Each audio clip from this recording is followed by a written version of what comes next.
मेरे बेटे को जीत की आदत तब लगेगी जब वो मुझे हराएगा, तब नहीं जब मैं उसे जीतने दूंगी, क्योंकि आदत एक दिन में नहीं बनती। जिस दिन वो मुझे हराएगा मैं जीत जाऊंगी। एक माँ हमेशा ये कोशिश करती है कि वो अपने बच्चों के कदमों पे दुनिया जहान की खुशियाँ न्यौछावर कर दे, पर उसके उलट एक माँ अपने बेटे की खुशियाँ हमेशा हमेशा के लिए छीन लेना चाहती थी। मेरा बेटा उस प्रतियोगिता में शामिल नहीं होगा। मैं उसे उस अंधी दौड़ का हिस्सा नहीं बनाना चाहती जिसमें इस शहर के सारे ताकतवर लोग दौड़ रहे हैं। तो तुम क्या चाहती हो माधवी, कि हमारा बेटा कमजोरों की तरह कमरे में दुबक कर रहे? मत भूलो कि इस शहर में कमजोर को कोई नहीं पूछता। जानती हूँ, इसलिए नहीं चाहती कि मेरा बेटा भी भविष्य में कमजोरों पर हुकूमत करे। हुकूमत करना शौर्य दल का इतिहास रहा है। तुम चाहो या ना चाहो, पर ध्रुव शक्ति प्रतियोगिता में जरूर शामिल होगा, और यही हमारा आखिरी फैसला है। ये कहकर अरेंद्र माधवी को कमरे में अकेला छोड़कर वहाँ से चले गए, और तभी चुपके से उनकी बातें सुन रहा ध्रुव अपनी माँ के पास आया। माँ, ये शक्ति प्रतियोगिता क्या होती है? एक लंबी सांस लेते हुए माधवी बोली, ताकतवर लोगों के चोंचले हैं बेटा। कमजोरों को सताकर भी इनका मन नहीं भरता, इसलिए अपनी शक्तियों के प्रदर्शन का कोई ना कोई बहाना ढूंढ लेते हैं। माँ, आपको ये लगता है कि मैं ताकतवर बना तो मैं भी लोगों को सताऊंगा? नहीं बेटा, तुम तो मेरे अच्छे राजा बेटा हो, तुम ऐसा काम कभी नहीं करोगे, है ना? हाँ माँ, मैं जब ताकतवर बनूंगा तो हमेशा कमजोरों की मदद करूंगा, और जैसे आप करती हैं। अपने बेटे की बात सुनकर माधवी ने उसे गले से लगा लिया। उसकी आंखों में हल्के आंसू थे, लेकिन उसकी चिंता अभी कम नहीं हुई थी। शक्ति प्रतियोगिता वाले दिन अगला प्रतियोगी जो अपनी शक्तियों का प्रदर्शन करने आ रहा है वो है शौर्य दल के महाराज अरेंद्र और रानी माधवी का बेटा ध्रुव। ध्रुव के नाम की घोषणा सुनते ही अरेंद्र ने अपनी मूंछों को ताव दिया और ध्रुव को मैदान के बीचों बीच जाने का इशारा किया। एक 11 साल के लड़के को शक्ति स्तंभ के पास देख लोग आपस में बातें करने लगे। इतना छोटा बच्चा, इसके पास भला कितनी ही शक्ति होगी? सही कह रहे हो, इस प्रतियोगिता में अब वो मजा नहीं रहा जो पहले हुआ करता था। वहाँ मौजूद हर शख्स ध्रुव को लेकर असमंजस की स्थिति में था। उनकी आंखों में ध्रुव को लेकर संदेह साफ नजर आ रहा था कि तभी ध्रुव ने अपना हाथ शक्ति स्तंभ पे रखा और उसी के साथ शक्ति स्तंभ में लगे 9 के 9 सितारे चमक उठे।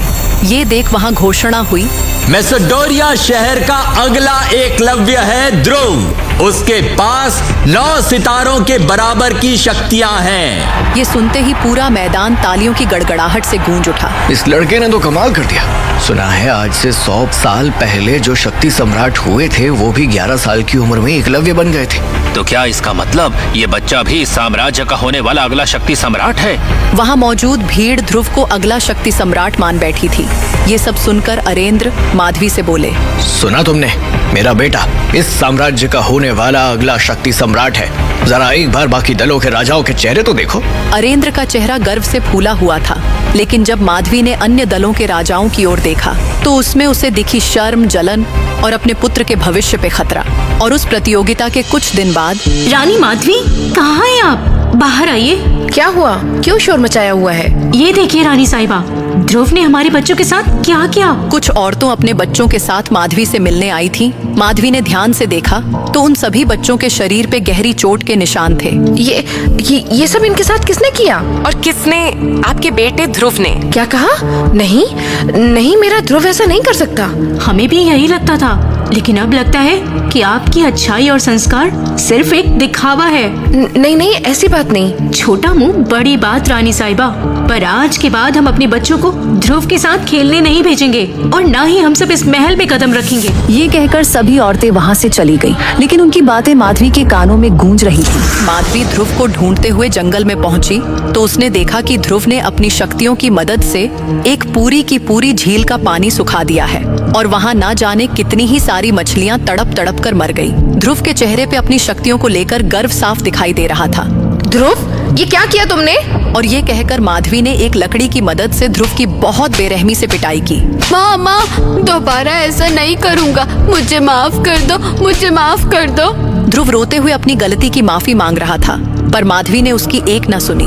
उसका गुस्सा 7वें आसमान पे पहुंच चुका था और ध्रुव को सबक सिखाने के लिए वो मन ही मन कुछ तय कर चुकी थी। देर रात उसने किसी को आवाज लगाई, जिसके बाद सफेद धुएं से एक साया निकलकर माधवी के सामने आया। उस साये को जो बात माधवी ने बताई वो सुनकर वो साया परेशान हो गया। ये तुम ठीक नहीं कर रही हो माधवी। शक्ति को जिसने भी चखा है, घमंड उसके सिर चढ़कर बोला है, और मैं नहीं चाहती कि आने वाले भविष्य में लोग मेरी परवरिश पे उंगली उठाएं। पर तुम जो चाहती हो वो ध्रुव से उसका वजूद छीन लेगा। जानती हूँ, पर मैं जाते जाते इस दुनिया को एक और शैतान सौंपकर नहीं जा सकती। अब तुम बताओ, तुम मेरी मदद करोगे कि नहीं? मैं तुम्हारी मदद के लिए तैयार हूँ, लेकिन मैं ज्यादा समय तक छिप कर नहीं रह पाऊंगा। एक न एक दिन मेरा और ध्रुव का सामना जरूर होगा। जानती हूँ, लेकिन किसी का भी दर्द तब समझ आता है जब इंसान खुद उस दर्द से गुजरे। और ध्रुव इंसान बना रहे, इसके लिए उसे कमजोरों के दर्द को समझना होगा। इसलिए तुम्हें जैसा मैं कह रही हूँ वैसा करना ही होगा, वरना ध्रुव सिर्फ और सिर्फ विनाश ही लाएगा। फिर उस साये को माधवी ने कुछ ऐसा बताया जिसे सुन वो भूत माधवी की बात मानने से इनकार नहीं कर पाया। मैंने तुम्हें कभी बताया नहीं, लेकिन सच ये है कि मुझे एक सिद्ध ऋषि ने बहुत ही भयानक श्राप दे रखा है। उन ऋषि के बच्चे की मौत मेरी वजह से हुई थी, इसलिए उन्होंने मुझे ये श्राप दिया। उस श्राप की वजह से मैं बहुत लंबे समय तक ध्रुव का साथ नहीं दे पाऊंगी। इसलिए मेरे इस दुनिया से जाने के बाद मेरे ध्रुव का ख्याल सिर्फ तुमको रखना होगा। तुम ये सब क्या बोल रही हो माधवी? मैंने पहले ही तुम्हारा काम करने की हामी भर दी है, तो अब तुम ऐसी बातें क्यों कर रही हो? कह दो कि ये झूठ है। ये सच है, और होनी को टालने की ताकत किसी में नहीं है। सबसे पहले तुम्हें मेरा एक काम करना होगा। मैंने ये एक चिट्ठी लिखी है, ये खत तुम्हें अंबर दल तक पहुंचाना है, ताकि किसी भी तरह से ध्रुव और लारा की शादी टूट जाए। इस चिट्ठी में यही लिखा है कि ध्रुव कमजोर हो चुका है, ऐसे में उससे रिश्ता तोड़ना ही सही होगा।